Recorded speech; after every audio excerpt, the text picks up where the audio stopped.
Hello everyone, welcome back to my channel Udupi foods and cuisine. ಇವತ್ತು ನಾನು ನಿಮಗೆ Udupi Mangaluru special ಮಂಜಲ್ ಇರೆಥ ಗಟ್ಟಿ ಅಂದರೆ ಅರಿಶಿನ ಎಲೆ ಕಡುಬನ್ನ ಹೇಗೆ ಮಾಡೋದು ಅಂತ ಹೇಳ್ಕೊಡ್ತೀನಿ. ಬನ್ನಿ ಹಾಗಾದರೆ ಅರಿಶಿನ ಎಲೆ ಕಡುಬನ್ನ ಹೇಗೆ ಮಾಡೋದು ಅಂತ ತೋರಿಸ್ತೀನಿ. ಇಲ್ಲಿ ನಾನು ಮೊದಲಿಗೆ ದೊಡ್ಡದಾಗಿರೋ ಒಂದು 5 ಅರಿಶಿನ ಎಲೆನ ತಗೊಂಡಿದ್ದೀನಿ. ಫಸ್ಟ್ಗೆ ಇಲ್ಲಿ ನಾವು 1 ಗ್ಲಾಸ್ ಕುಚ್ಚಲಕ್ಕಿನ ತಗೊಂಡು ಅದನ್ನು 6ರಿಂದ 8 ಗಂಟೆ ಕಾಲ ನೀರಲ್ಲಿ ನೆನೆ ಹಾಕಬೇಕು. ಚೆನ್ನಾಗಿ ವಾಶ್ ಮಾಡಿಕೊಂಡು ನೀರಲ್ಲಿ ನೆನೆ ಹಾಕಿ. ಮತ್ತು ಇಲ್ಲಿ 1 ಕಪ್ ಆಗೋಷ್ಟು ತೆಂಗಿನ ತುರಿನ ತಗೊಂಡಿದ್ದೀನಿ.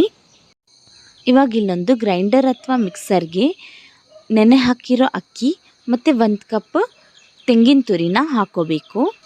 ಒಂದು ಸ್ವಲ್ಪ ಉಪ್ಪು ಮತ್ತು ಒಂದು ಸ್ವಲ್ಪ ನೀರನ್ನು ಆ್ಯಡ್ ಮಾಡಿಕೊಂಡು ಇದನ್ನು ಗ್ರೈಂಡ್ ಮಾಡ್ಕೊಳ್ಳಿ. ಜಾಸ್ತಿ ನೀರನ್ನು ಹಾಕೋಕ್ಕೆ ಹೋಗಬೇಡಿ. ಇದು ಗ್ರೈಂಡ್ ಆಗೋಷ್ಟೊತ್ತಿಗೆ ನಾವು ಸ್ಟಫಿಂಗಿಗೆ ರೆಡಿ ಮಾಡ್ಕೊಳ್ಳೋಣ.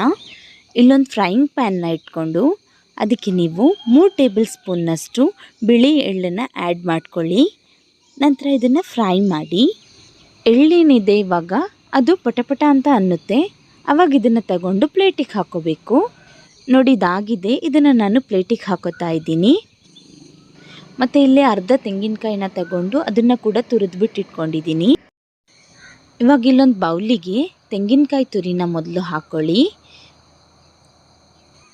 ನಂತರ ಇಲ್ಲಿ 1 ಕಪ್ ಅಂದರೆ 300 ಗ್ರಾಮಷ್ಟು ಬೆಲ್ಲನ ಪೌಡ್ರ್ ಮಾಡಿಕೊಂಡು ಹಾಕೋತಾ ಇದ್ದೀನಿ.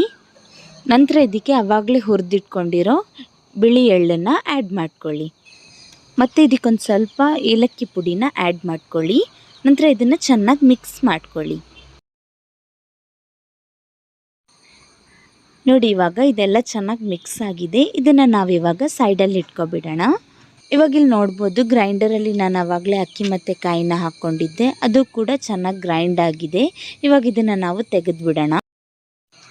ಇವಾಗ ಇಲ್ಲಿ ಹಿಟ್ಟನ್ನು ತೆಗೆದುಬಿಟ್ಟು ನಾನು ಒಂದು ಬೌಲಿಗೆ ಹಾಕ್ಕೊಂಡಿದ್ದೀನಿ. ಇವಾಗ ನಾನಿಲ್ಲಿ ತೋರಿಸ್ತೀನಿ ನೋಡಿ ಯಾವ ಅಳತೆಯಲ್ಲಿ ಹಿಟ್ಟಿರಬೇಕು ಅಂತ. ಇವಾಗ ಈ ಅಳತೆಯಲ್ಲಿ ನಮಗೆ ಹಿಟ್ಟಿರಬೇಕು. ಇದಕ್ಕಿಂತ ನೀರು ಮಾಡೋಕ್ಕೆ ಹೋಗಬೇಡಿ, ಇಷ್ಟೇ ಪ್ರಮಾಣದಲ್ಲಿದ್ದರೆ ಸಾಕು.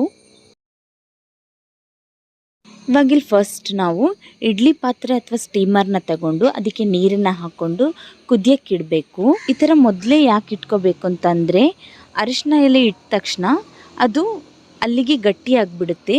ಅದಕ್ಕೋಸ್ಕರ ಈ ಥರ ಮಾಡ್ಕೋಬೇಕು. ಇಲ್ಲಿವಾಗ ಅರಿಶಿನ ಎಲೆನ ಆವಾಗಲೇ ತೋರಿಸ್ದಂಗೆ 5 ಅರಿಶಿನ ಎಲೆನ ತಗೊಂಡಿದ್ದೆ. ಅದನ್ನು ನಾವಿವಾಗ ಚೆನ್ನಾಗಿ ವಾಶ್ ಮಾಡಿ ಒರೆಸಿ ಇಟ್ಕೋಬೇಕು. ಇಲ್ಲಿವಾಗ ಇದ್ರದ್ದು ದಂಟೆಲ್ಲ ಕಟ್ ಮಾಡಿಟ್ಕೊಂಡಿದ್ದೀನಿ. ಮತ್ತು ಈ ಎಲೆನ ನಾನು 2 ಭಾಗ ಮಾಡ್ಕೋತಾ ಇದ್ದೀನಿ. ನೀವು ಬೇಕು ಅಂತಂದರೆ ಫುಲ್ ಎಲೆಲೆ ಮಾಡ್ಕೋಬೋದು.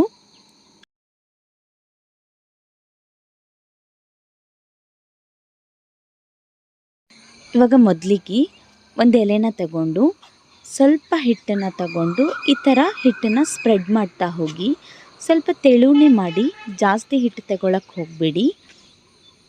ಎಷ್ಟು ಸಾಧ್ಯವಾಗುತ್ತೋ ಅಷ್ಟು ತೆಳ್ಳಗೆ ಮಾಡಿ, ಯಾಕಂದರೆ ಟೇಸ್ಟ್ ಬರುತ್ತೆ. ಇವಾಗ ಇದಕ್ಕೆ ಆವಾಗಲೇ ನಾವು ಸ್ಟಫಿಂಗ್ ಮಾಡ್ಕೊಂಡಿದ್ವಲ್ಲ ಅದನ್ನು ಈ ಥರ ಸ್ಪ್ರೆಡ್ ಮಾಡ್ಕೋಬೇಕು.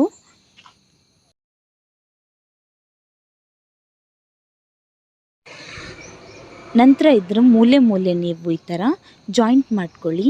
ಎಲ್ಲೂ ಗ್ಯಾಪ್ ಇರಬಾರ್ದು, ಆ ರೀತಿ ಇದನ್ನು ಸೇರಿಸ್ಕೋಬೇಕು. ನಂತರ ಇದನ್ನು ನೀವು ಸ್ಟೀಮರ್ ಅಥವಾ ಇಡ್ಲಿ ಪಾತ್ರೆಯಲ್ಲಿ ಆವಾಗಲೇ ನೀರು ಹಾಕ್ಕೊಂಡಿದ್ವಲ್ಲ ಅದಕ್ಕೆ ಈ ಥರ ಇಟ್ಕೋತಾ ಬನ್ನಿ. ಮತ್ತು ಇದೇ ರೀತಿ ಉಳಿದಿರೋ ಎಲೆಗಳನ್ನು ಮಾಡಿಕೊಂಡು ಸ್ಟೀಮರಲ್ಲಿ ಅಥವಾ ಇಡ್ಲಿ ಪಾತ್ರೆಯಲ್ಲಿ ಇಡಿ.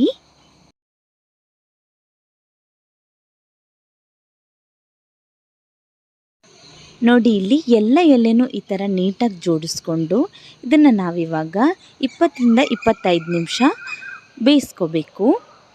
ಇವಾಗ ಇದು ಬೇಯ್ತಾ ಬಂದಿದೆ, ಮನೆಯೆಲ್ಲ ಸ್ಮೆಲ್ ಬರ್ತಾ ಇದೆ. ಇವಾಗ 25 ನಿಮಿಷವೂ ಆಗಿದೆ. ಇದನ್ನು ನಾನು ಓಪನ್ ಮಾಡಿ ತೋರಿಸ್ತಾ ಇದ್ದೀನಿ. ನೋಡ್ತಾ ಇರ್ಬೋದು, ಅರಿಶಿನ ಎಲೆ ಗಟ್ಟಿ ಪರ್ಫೆಕ್ಟಾಗಿ ಬಂದಿದೆ.